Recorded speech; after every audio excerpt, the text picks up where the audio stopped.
श्रीगणपतिस्तोत्रम्। श्रीगणेशाय नमः।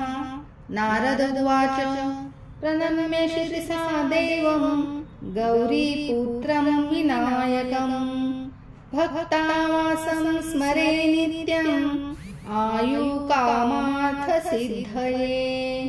प्रथमं वक्रतुण्डं च एकदन्तं द्वितीयकं तृतीयं कृष्णपिङ्गाक्षं गजवक्त्रं चतुर्थकं लम्बोदरं पञ्चमं च षष्ठं विकटमेव च सप्तमं विघ्नराजेन्द्रं धूम्रवर्णं तथाष्टमं नवमं भालचन्द्रं च दशमं तु विनायकम् एकादशं गणपतिं द्वादशं तु गजानन द्वादशैतानि नामानि त्रिसन्ध्यं यः पठेन्नरः न च विघ्नभयं तस्य सर्वसिद्धिकरं प्रभो।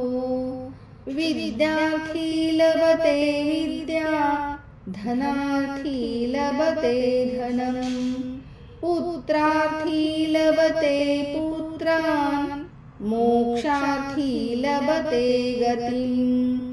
जपेद गणपतिस्तोत्रम् षडर्भिमासे फलं लभेत् संवत्सरेण सिद्धिं च लभते नात्र संशयः।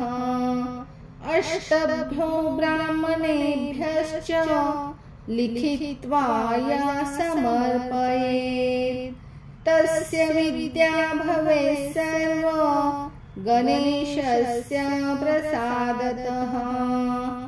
इति श्री नारद पुराणे संकटनाशनं नाम श्री गणेश स्तोत्रम् संपूर्णम्।